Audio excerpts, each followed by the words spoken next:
No thanks.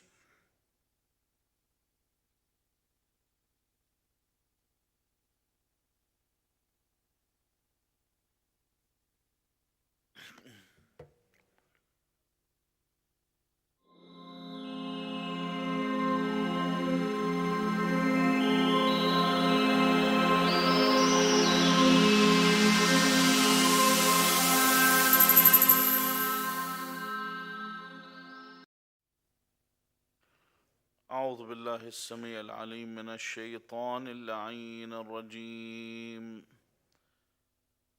بفضل الله بسم الله الرحمن الرحيم. الحمد لله رب العالمين. الحمد لله والحمد حقه كما يستحقه حمدا كثيرا. الحمد لله الذي هدانا لهذا وما كنا لنهتدي لولا أن هدانا الله. اللهم لعن أول ظالم ظلم حق محمد وآل محمد وآخر تابع له على ذلك. اللهم لعن العصابة التي جاهدت الحسين وشايعت وبايعت وتابعت على قتله. اللهم لعنهم جميعا. ثم الصلاة والسلام على خير خلق الله أجمعين محمد. اللهم صل على محمد وعلى أهل بيته الطيبين الطاهرين، واللعنة الدائمة على أعدائهم أجمعين. There are many things. Firstly, صلوا على محمد وآل محمد.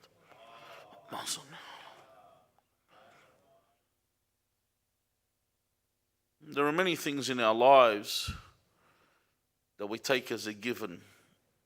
We hear and we just follow. We don't look into. We don't research. We just accept. And then one day in our lives, someone says, "Who told you this? Or where'd you get that from?"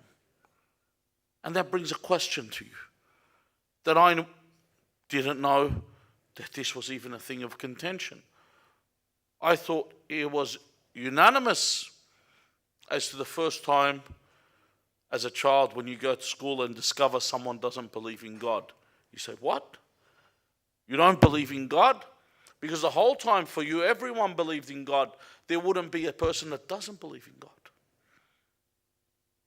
And then you find out some of the things you were taught, some of the things you were told, were just things that were passed from generation to generation.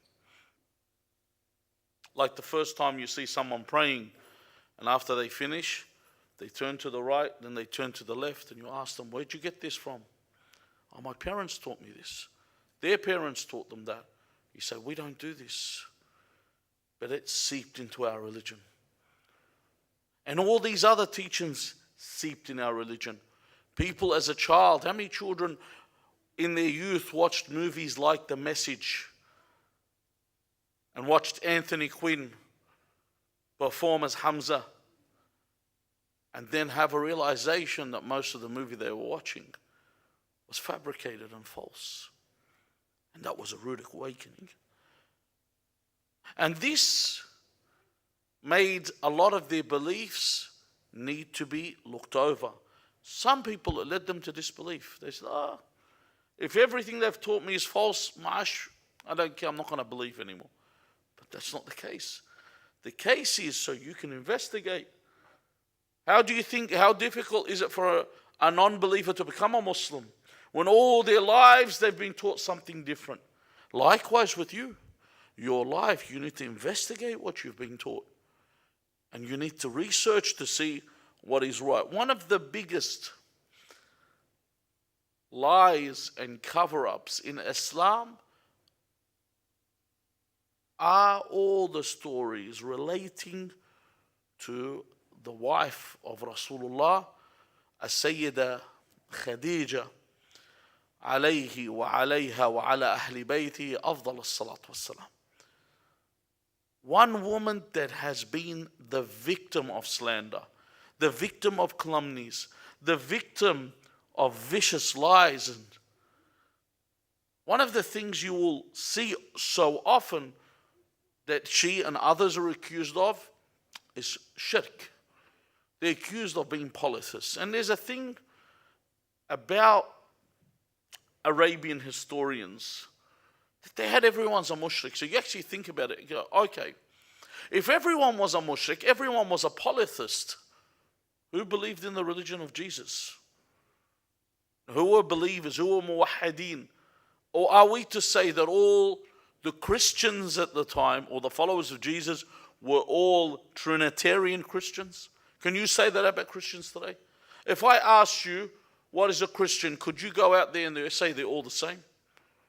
You'd break them down from denomination to denomination. You'd go towards your Catholics and Catholicism in general, and you would see the saints and the idols that they have in their churches, and you say, hold on. Then you go to the Anglican side, or Protestant in general. That's not there, but you see their capitalist nature. And their gods are now replaced with politicians and stars, all the way towards where you go to, even you got the branches of Hillsong, where pretty much it's a disco that's a church. And then there's also your Unitarians and your Universalists that don't even believe in the divinity of Christ. So wherever you go, you're going to see different denominations. Are we to say the Christians at the time before Islam were all Trinitarian and similar in their belief? Of course not. There were muwahhideen. There were people that were ala millati Ibrahim. They were pure Muslims in the real meaning. Before the Islam had been finalized by Rasulullah, they were called Muslims. Why? When Jesus fell onto the floor, he submitted to Allah. He was submitting, thus he submitted. He was a Muslim. Ibrahim was the one that named us Muslims, as Allah Azza wa Jal mentions in the Quran. Sayyida Khadija was a believer. She wasn't someone that did not believe. Much like other lies that were made about Abu Talib alayhi salam, who was also a believer. The father, the mother, the grandfather of Rasulullah sallallahu alayhi wa alihi, his wet nurse, Halima Sa'diyah, they were all believers. And these were of the first lies that were brought upon us. Another lie that is brought in, and which you don't need to even go deep to win this argument, is the lie that they say Khadija was an old woman when she married the Prophet. And when they say old, but then they have to give it some substance, so they knock off several years to bring it to the midpoint when you're the movement from youth towards the mature age. So they say Khadija married the Prophet at what? At the age of 40 then. And the Prophet was 25. Now if the Prophet was born in 570 AD, 25 years on top of that, it's 595. Isn't that right? And Fatima alayha salam was born when? Fatima alayhi salam was born in 613 AD. So from 595 to 613 is how many years? 18 years, isn't that right? So that means Khadija had Fatima at 58 years old. Now you, in the last years of your life, last whatever you've lived on earth, how many 58-year-olds have you heard of having children? We have in the Quran where there's miracles, but there was no miracle here. It was a normal birth. The other thing is the narrations say when Sayyidah Khadija died, she was 52. Something's wrong with the math here. The person that came up with the idea forgot to do all these calculations to put them. So our fuqaha and our scholars and our historians, they argue over whether she was 25 all the way to 28. Round that. So a lot of them lean to saying that she was 28 years old at the time of the marriage. The third lie that's brought upon her is that she had been married previously. Now there's no issue with someone being married previously. And the proof of this, I'm not going to tell you, people that know me, I don't butter things up. I just say it as they are. I don't really care if someone gets offended. It is what it is. The Quran says, when Allah Azza wa Jal threatens the two wives of the Prophet that have deviated from Islam, He threatens them, Allah, in the Quran, that if He wills to divorce you, perhaps Allah will give him wives better than you. And then when He mentions better, He says thayyibat wa abqara. He mentions both, that He will give him women that were thayyib, that means they were divorced before, or abqara, women that have never been married. And thus He puts them on that same level. He doesn't say one's better than the other. The ones that think one's better than the other, it's a cultural thing. In our culture, how bad our culture is. I remember once I was at a fatha of a lady that passed away. And her husband, she was a widow from the age of 23. And I remember the guy that was eulogizing at the masjid. It was a sad occasion. I was going to laugh at the eulogy because in Arabic he got up and he said, "Man lamman tuwfiya zawjuha kada." He's saying when her husband had died, "Ma hada ghabbar alayha."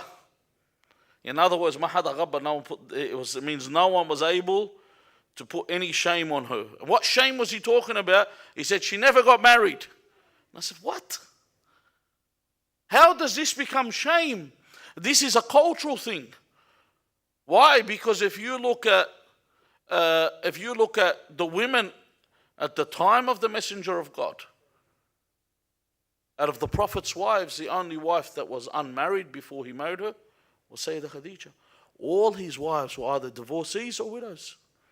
All of them, even the one that claims to be 6 years old. She was in her 20s and she was divorced. But, as always, she's the one that is the focus of attention for these things. Now, the reason why it's a lie, not that there's anything wrong with her being married before. The lie is the two men that are mentioned she married are firstly people with no, those people that spontaneously appear in the tarikh, like Abdullah ibn Saba. If you look them up, they're just people that didn't appear. Suddenly they just popped up. Yes, she was married to this man. Who is he? He was there. It's like, when you read The Road to Damascus. This is one of the funniest things in Christianity. With The Road to Damascus, when St. Paul loses his eyesight and he returns, and they say a man called Ananias cures his eyesight. If you look through biblical history, Ananias doesn't even exist. He's one of those people. He must have seen a pineapple or something. I know he said, it sounds like ananas, I'll make him to Ananias. He just brings in the name, and suddenly this guy appears in history, and there's no previous mention of this guy in any way, shape, or form. So these are of the lies that are brought against Sayyidah Khadija alayhi salam. The Messenger of God sallallahu alayhi wa alihi wa sallam mentions أفضل نساء أهل الجنة أربعة. The best of the women, not in this world, in paradise. So these are the elite of the elite. From Adam to the Day of Judgment, the four women that are above all women. He says, he begins with Khadija bintu Khuwaylid. Khadija he mentions. He says, wa Fatimatu bintu Muhammad. Allahumma salli ala Muhammad wa ali Muhammad. ومريم بنت عمران وآسية بنت مزاحم امرأة فرعون. So he says Khadija, Fatima, Maryam and Asiya. They are the four greatest women in paradise. That's her station. That is her position. No women better than these women. To begin with, there's no doubt here. And if you were to ask the other schools, who is the greatest wife of the Prophet? There's no doubt that it's Khadija. No one says there's greater than Khadija. The only one that says there is someone that hasn't researched their own books. Doesn't understand, but if you were to ask one of their scholars, they'll tell you Khadija alayhi salam is the greatest wife of the Prophet. Speaking of the wives of the Prophet, if I'm to be related to the Prophet, if you're a wife of the Prophet, does that mean that you have a station with Allah? Does that mean you are immune from divine retribution? Does that mean that I will not get punished on the Day of Judgment being a wife of the Prophet? To begin with, if I asked you right now, who is the most noble, who's the most elite, who's the most honored in the eyes of Allah? Who? If I looked into the Quran, I was going to ask you, who's the most honored? Who? Inna akramakum andallah atqakum. Allah says in the Quran, the most noble, the most honorable are the ones with the most taqwa, the most pious. Okay. Someone reads the Quran and he says, hold on. He says, Ya nisa an-nabi, lastunna ka-ahadin min an-nisa. They'll say, the Quran says, O wives of the Prophet, you are unlike any other woman. You say, I think you fell short. You haven't. You got off at Redfern. Keep going to Central. Read the rest of the verse. Ya nisa an-nabi lastunna ka-ahadin min an-nisa in ittaqaytun. If you, the conditions, if you have taqwa. If you have taqwa, yes, you have taqwa, you are better than other women. Because one, you have taqwa, two, you are related to the Prophet. So this is what gives you that elevation. In other words, if I got, this is what I'm trying to say, if you have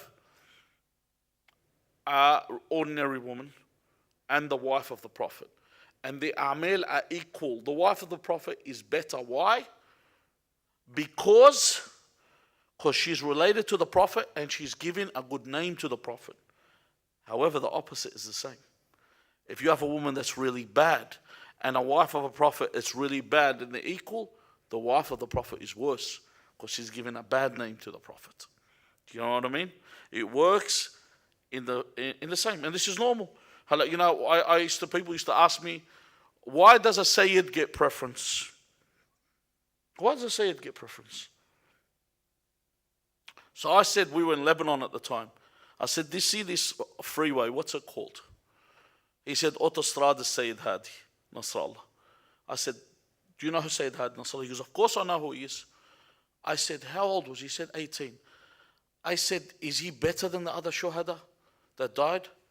Or is he the same? He said, no, he's better. I said, why? He said, he's Sid Hassan's son. I said, see, this is what you're doing, exactly the same.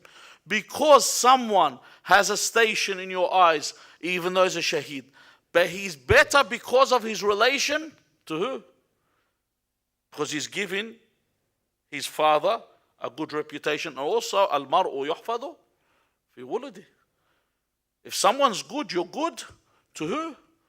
Otherwise, we can name anyone else's name. Isn't that right? It's not that he did anything different. That relation gives you that elevation. Jahidu turithu abna'akum majda. That if you struggle in life, you are people that strive in life, you will give your children this elevation, this good mention, this nobility around people. If I'm related to the Prophet, it does not mean I'm immune to retribution. It doesn't mean I won't be punished. Some people I remember once this person said, I'm a Sayyid, that if I do wrong, we don't get punished with fire, we get punished with zamharir. And he said, like we get frozen, we don't get burnt. I said, Walt Disney was frozen. But anyway, the thing is, and that's a side joke. So the thing is, when you say that we get frozen, where do you come up with this? Because you're Banu Hashim, you're different. I said, do you people not read the Quran? Sayasla naran dhata lahab. Allah confirms it. That Abu Lahab, who's the son of Abdul Muttalib, who's the brother of Abu Talib, the brother of Abdullah, the uncle of Ali ibn Abi Talib, the uncle of Rasulullah Muhammad sallallahu alayhi wa alih, sayasla nar dhata lahab. He'll be thrown into a fire that has flames. So you can't even sit there and say, where's the snow there? You know, where's the snow, Jack Frost? How did you come up with this opinion? People come up with these opinions because they like to contrive these ideas. Oh, this person won't be burnt because the Prophet touched him. Haven't you heard the verse in the Quran that Allah changes their skin? He won't burn that skin, he'll take it off. He's going to have a new jilid for it to be used, new surface for them to use upon them. Now, Sayyidah Khadija alayha salam, the other reason why no man would have touched her, especially, I'm talking about because these men they mentioned were mushrikeen. So even if she was married before, but her womb was the womb that would be the resting place of piety. When we do ziyarat Abu Abdullah al-Hussein, what do we say? أشهد أنك كنت نورا في الأصلاب الشامخة والأرحام المطهرة لم تنجسك الجاهلية بأنجاسها. That the Imams, from Imam Sahib al-Amr all the way as we move up, father, mother, that they are from, they are wombs and loins of muwahhideen. There's no shirk from Adam to Imam al-Hajj. None. This is a fact. Allah Azza wa Jal made sure that the seed of Rasulullah moved from muwahhid to muwahhid to muwahhid. Believers in God. Because this is the womb that will carry Fatima al-Zahra alayhi salam. The womb of Khadija. There's no way a mushrik would touch this womb. لم تنجسك الجاهلية بأنجاسها. Furthermore, who was the first woman to believe in Rasulullah? Amir al-Mu'mineen Ali ibn Abi Talib alayhi salam says, فَمَكَثْنَا بِذَلِكَ ثَلَاثَ حِجَاج. He says, وَمَا عَلَى وَجْهِ الْأَرْضِ خَلْقٌ. Listen to this. وَمَا, he says, for 3 hujaj, which means 3 years. وَمَا عَلَى وَجْهِ الْأَرْضِ خَلْقٌ. There was no creation upon the earth. يُصَلِّي أَوْ يَشْهَدُ لِرَسُولِ اللَّهِ بِمَا آتَاهُ اللَّهِ غَيْرِ وَغَيْرُ ابْنَةِ خُوَيْلِدٍ. On the earth, all the creation on the earth, no one used to pray and testify to the nubuwwah of Muhammad sallallahu alayhi wa alayhi, he says, except me and the daughter of Khuwaylid. For 3 years, she was the first believing woman in Rasulullah sallallahu alayhi wa alayhi. Imam Amir al-Mu'minin is a ma'soom, so let's say she was the first non-ma'soom of the 40 ma'soomin are believers. She was the first one to believe. And they would believe in secret. So she took these fruits of faith and accepted Islam. I want to explain to you what it's like to be of the Sabiqun al-Awwalun. You know, the first ones that accepted Islam, they're not like the later ones. And you first, the earlier you were, you got the brunt of the opposition. You know, Uthman ibn Affan was one of the Umayyads, so he believed, he professed, because he never actually believed, according to our narrations. He professed to Islam. So, Bidhahar, as a facade, he was a Muslim. You know, as he said, just like you meet these people, like Saddam wrote Allahu Akbar on the Iraqi flag. Did he believe Allahu Akbar? No. He just wrote it. That was in fashion at the time. It looks good, you know. You know, like the people that wear the sword for Amir al-Mu'mineen, you know, they take a photo and it's just resting between their bosom. But, you know, that's what they do. That's the way that the religion has become. This is where the religion's been taken. So Uthman would actually call one of the companions of Rasulullah, whose name was Al-Khabbab ibn al-Arat. Al-Khabbab was the 6th man to become a believer. The 6th. You know, when we're talking about early believers, and he would tell Khabbab, please remove your shirt so they can see. Khabbab would remove his shirt and the people would be shocked because his back was mangled and melted. You know what it was from? The mushrikeen used to heat up the ground and get like stones. I love these pebbles. They get these stones and they would heat them up so much. They grabbed the believers and they would drag them along the stones to torture them so they can ukfur billah. And they would stand firm. They would torture them. So Uthman says, look at him, because he didn't have any scars like that. You know, he was one of the people that was probably doing it to the believers. So this is what Al-Khabbab looked like. These believers at the time were what? People that suffered. So Sayyida Khadija alayhi salam, she suffered to keep this. It's like, I'll give you a good example. It's like, those people that support a team when it's winning. And when it's, in the dumps, only the ones that turn up and say, I'm with the team. These people were with Islam when no one supported Islam. They didn't become a Muslim when Islam had overtaken everything. The other thing, Sayyida Khadija alayhi salam gave all her wealth for the cause of Islam. Not some. See, this is the thing. Sometimes you're sitting down with a group of people and someone mentions, did you see on the weekend or last week, someone won $100 million in the lottery? You've had these conversations. People love to talk about money. $100 million in the lottery. And you hear the same guy get up, if I won this, I'd give half to charity.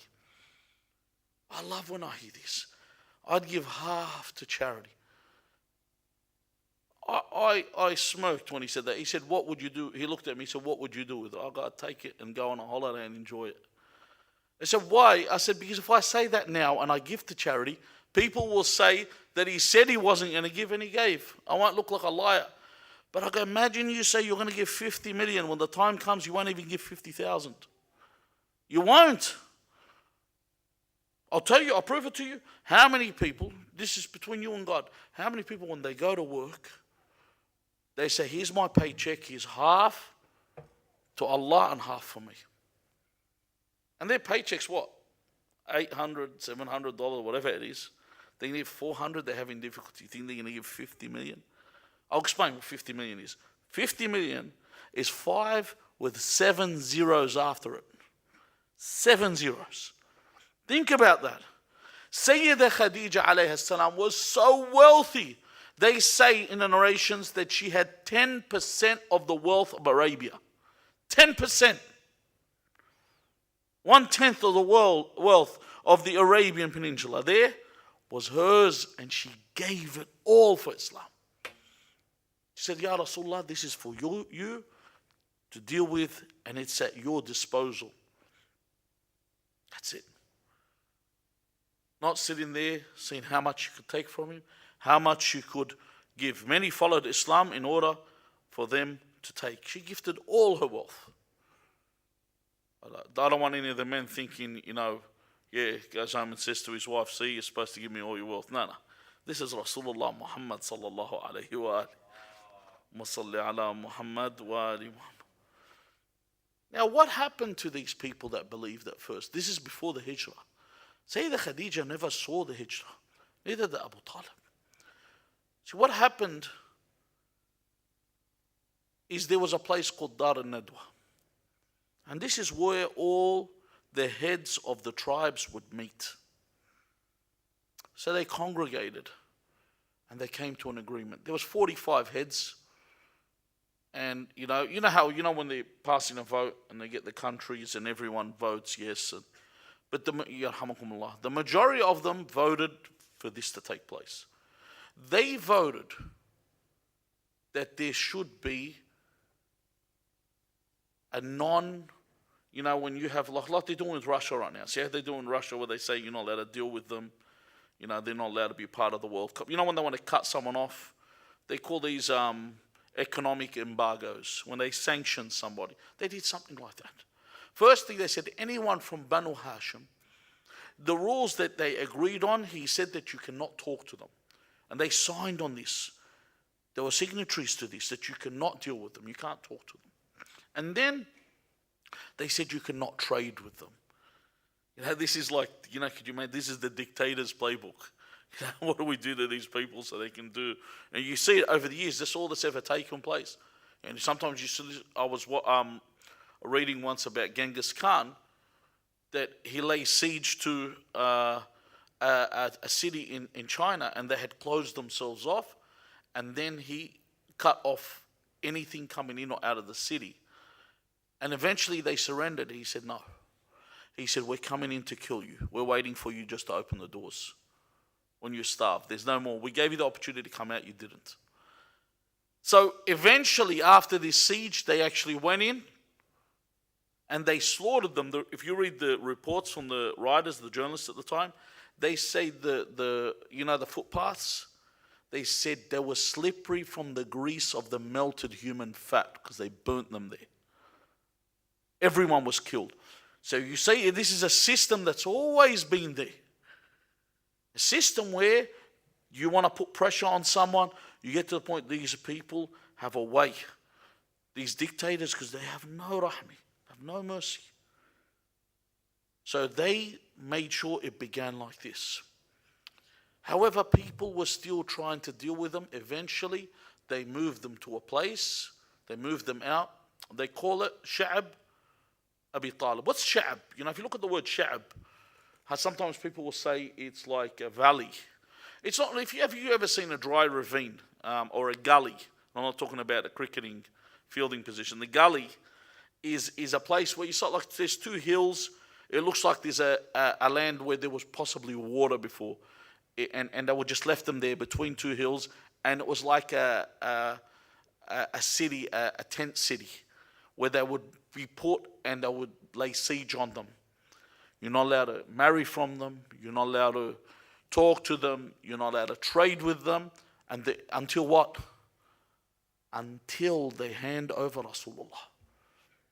If they hand over Rasulullah and the mushrikeen will kill them, then it's all over. Abu Talib alayhi salam took a stance then and said even if he is struck with, he says, a shawk, you imagine a thorn, is to touch him, I will lay them down. I will kill everyone. And it won't be something we will let go. So it was that strict. They were that staunch.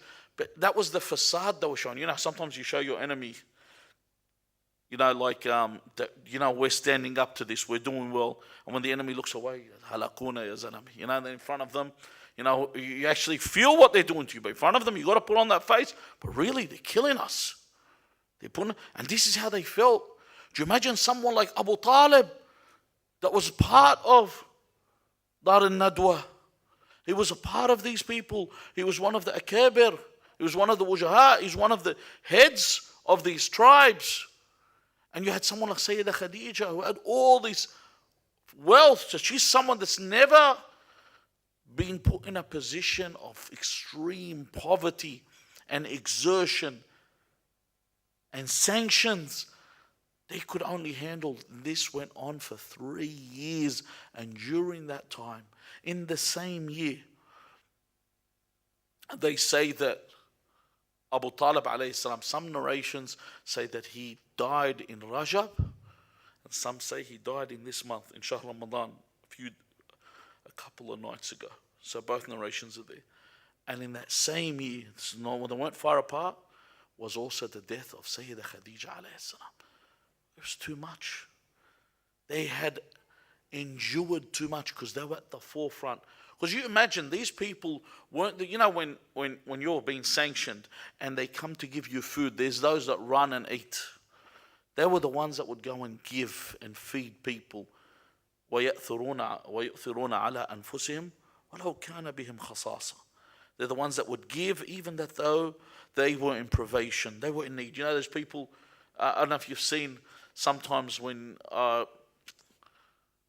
there was a movie once, Ip Man, when they're being sanctioned by the Japanese and they're so poor, and the husband comes home and he gives his wife a potato to eat.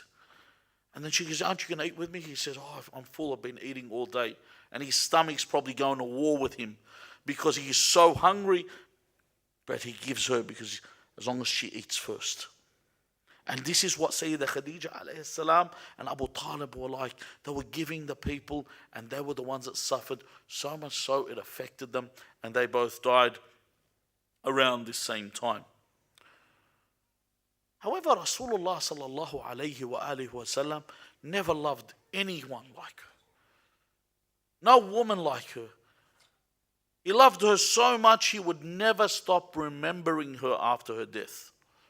So much so that Aisha used to say, "Ma ghirtu ala imra'atin ma ghirtu ala Khadija."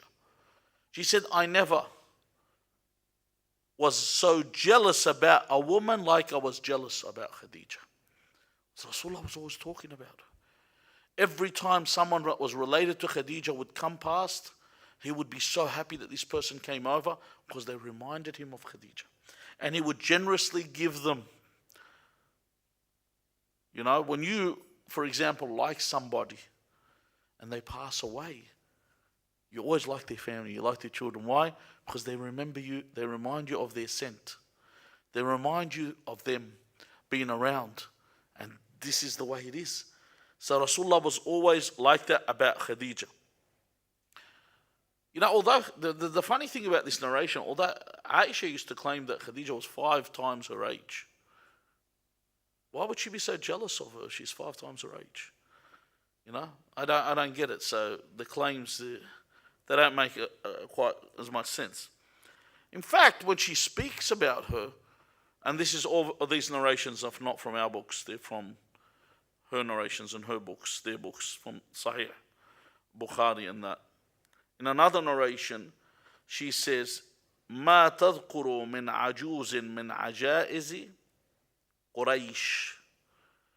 Why do you remember one of the old women of Quraysh? She says, "Hamra'u ashidqain." Do you know what this means? Hamra'u ashidqain. You know when someone is missing their teeth, they got these red gums. That's what she's saying. She was an old woman with no teeth. Look at the way she describes Khadija. So all these stories about Khadija's old age, you can tell the source of them. Same source. She says, "Hamra'u shidqain halakat fid dahr." You know, in other words, she died long ago. Why? You know, why the hell do you keep bringing her up? She died long ago. قَدْ أَبْدَلَكَ اللَّهُ خَيْرًا مِنْهَا. Allah has given you better than her. Why do you bring her up? So Rasulullah sallallahu alayhi wa alihi would say, "Ma abdalani Allahu khayran minha." It's funny, you know, when you get to the Mukhalifin, the first narration they say sahih. The second part of it they say da'if. This is what they actually say. The first part where she's smashing Khadija is sahih. The second part where Rasulullah protects Khadija, they say da'if sanad. Don't know where that came from. Even though it's from the same chain of narrators. But Bukhari, you know, Bukhari's got cut and paste. He invented cut and paste. So anyway, فَقَالَ مَا أَبْدَلَنِي اللَّهُ خَيْرًا مِنْهَا صَدَّقَتْنِي إِذْ كَذَّبَنِي النَّاسِ. Look at this. Allah did not give me better than Khadija. Look at the words he uses. صَدَّقَتْنِي. She believed me when people rejected me. Why would he say this to Aisha? Because Aisha would actually reject his prophethood. He would say, this is also in the narrations, he'd say, "Oh Khadija, oh Aisha, I know when you are happy from me and I know when you're upset from me." How, Ya Rasulullah? He said, when you are happy from me, you say, "Wa-rabbuka ya Muhammad," by your God, O Muhammad. But he said, when you're angry with me, you say, "Wa-rabbu Ibrahim." You negate the prophets. You go back to the other. So in other words, you're not a prophet anymore.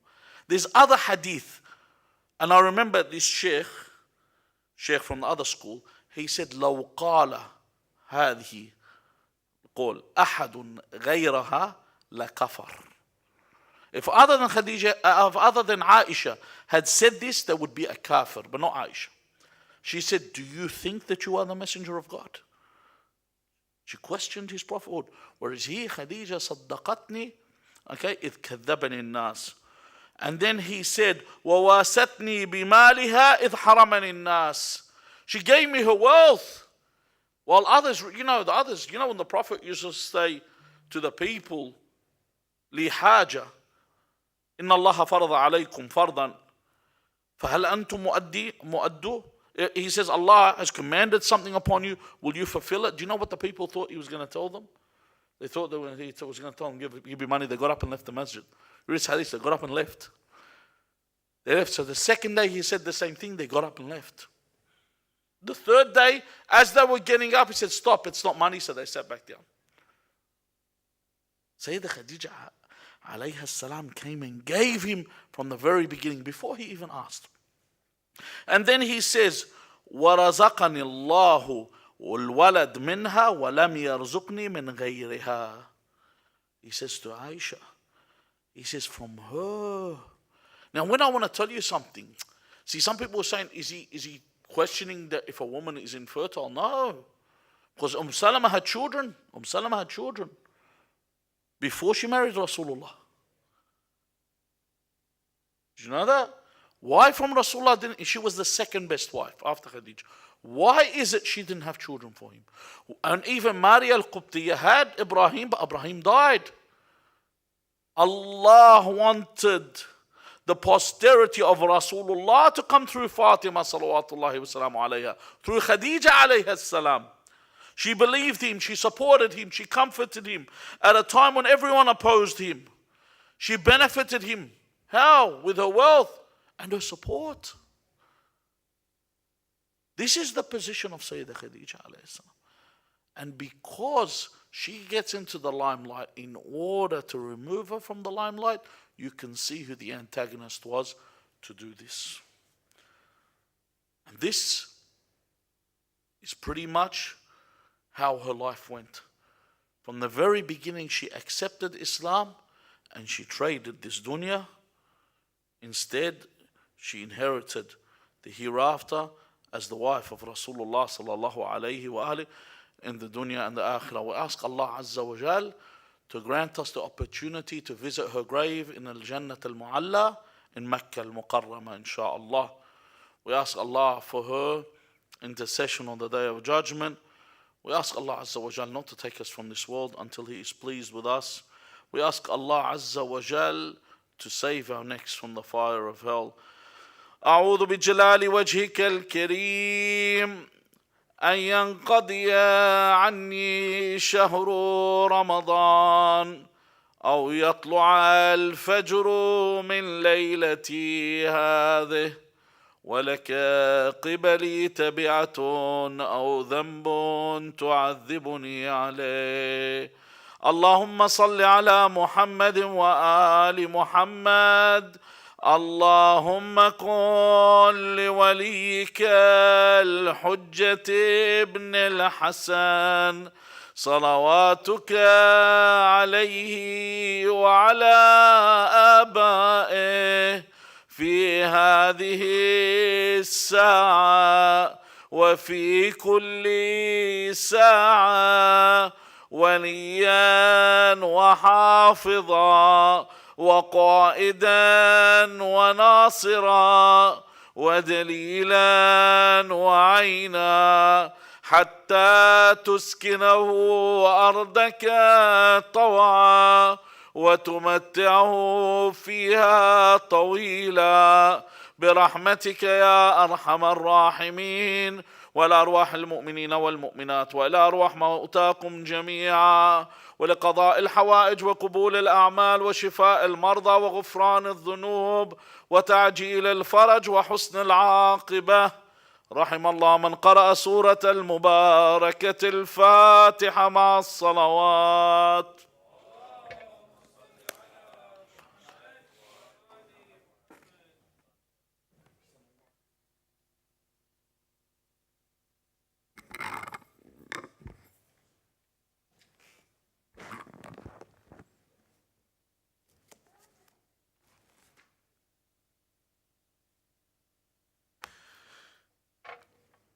صلى الله عليك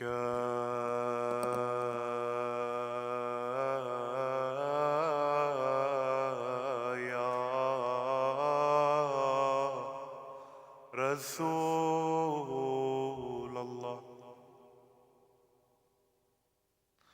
وعلى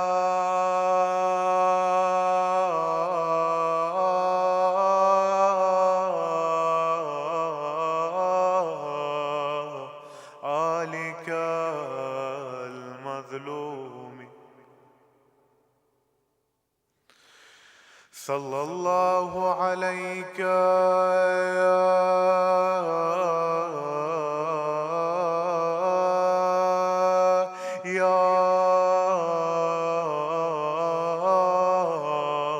أبا عبد الله يا رحمة الله الواسعة ويا باب نجاة الأمة عليك وعلى أختك الحوراء زينب وعلى أمك الطاهرة فاطمة. Peace be upon you,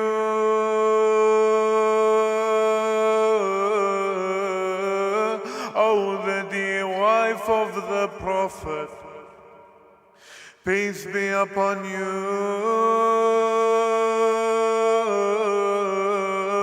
the backbone of the Prophet. Peace be upon you, O Holy Lady of Islam.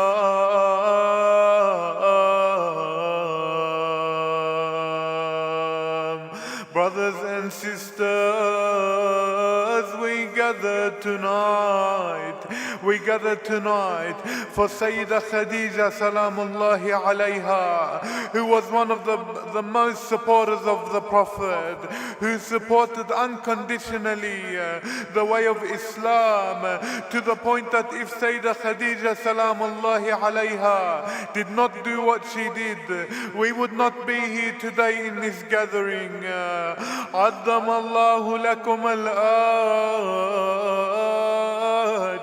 عظم الله لك الأجر يا صاحب الزمان. Peace be upon you, O Sahib al-Zaman.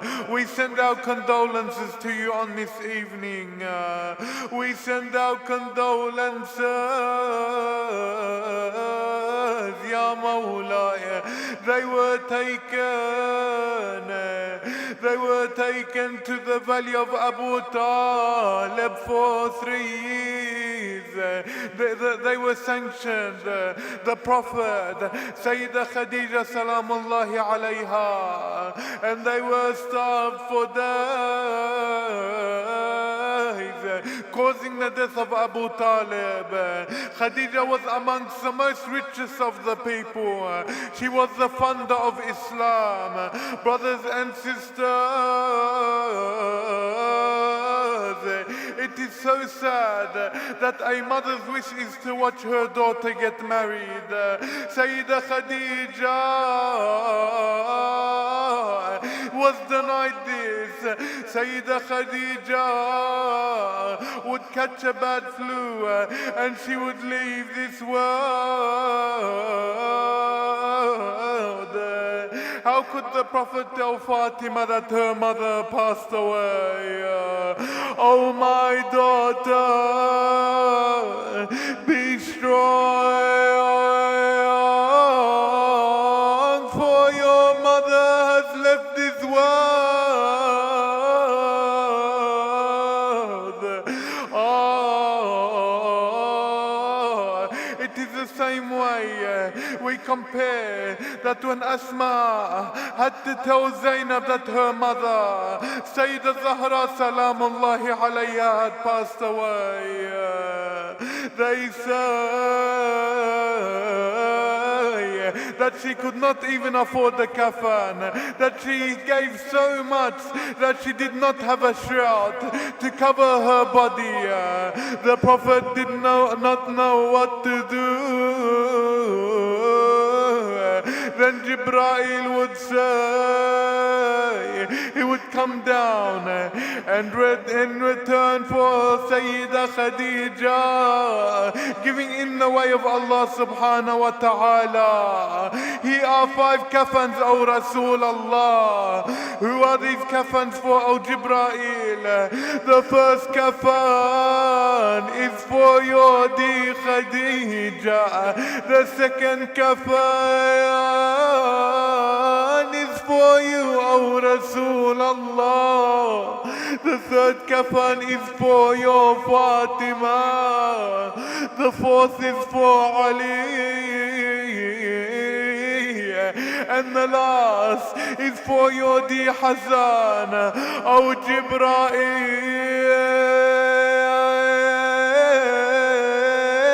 Where is the kafan of my dear Hussein?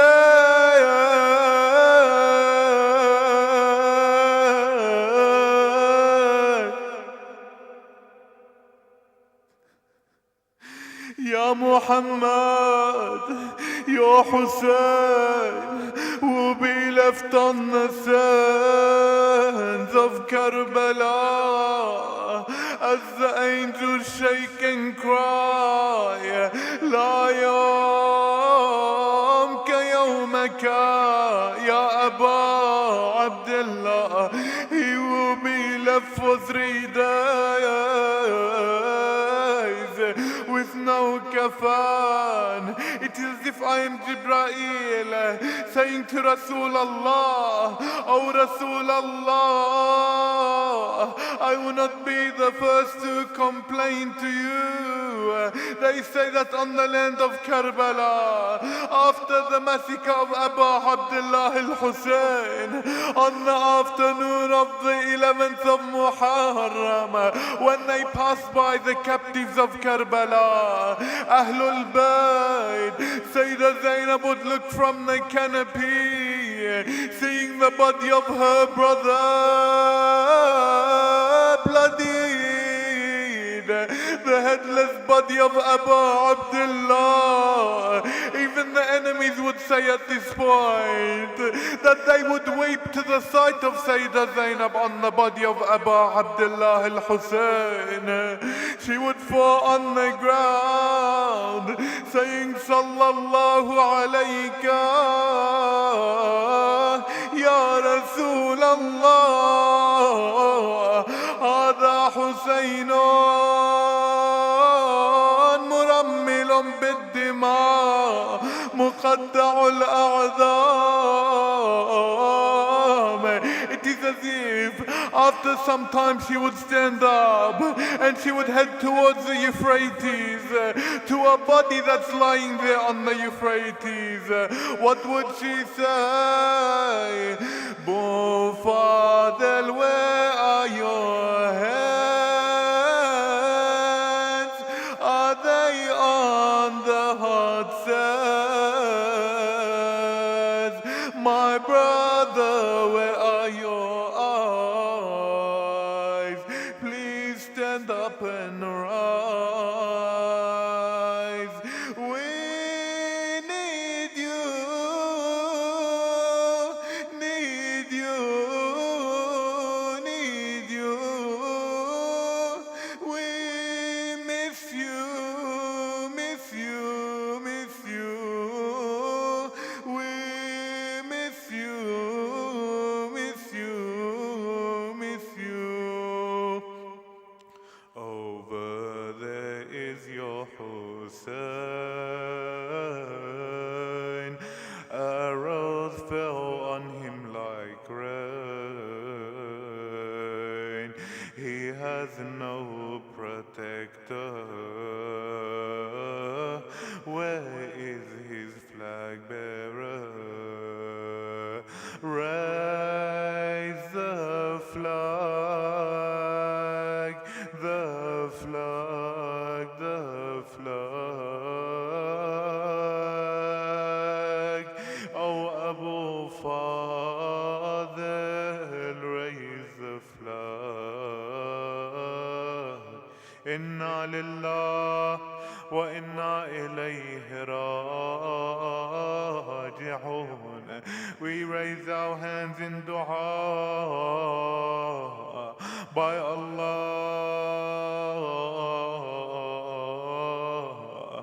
by Khadija. We ask Allah to accept our haja. Brothers and sisters, there's been a request that there is a lady in need of dua from Lebanon. She is sick. There's been a request that we recite 5 times ayah amma yujib. أعوذ بالله من الشيطان الرجيم بسم الله الرحمن الرحيم أما يجيب المضطر إذا دعا ويكشف السوء أما يجيب المضطر إذا دعا ويكشف السوء أما يجيب المضطر إذا دعا ويكشف السوء أما يجيب المضطر إذا دعا ويكشف السوء أما يجيب المضطر إذا دعا ويكشف السوء. إلى أرواح المؤمنين والمؤمنات رحم الله من قرأ سورة المباركة الفاتحة تسبقها بالصلاة على محمد وآل محمد.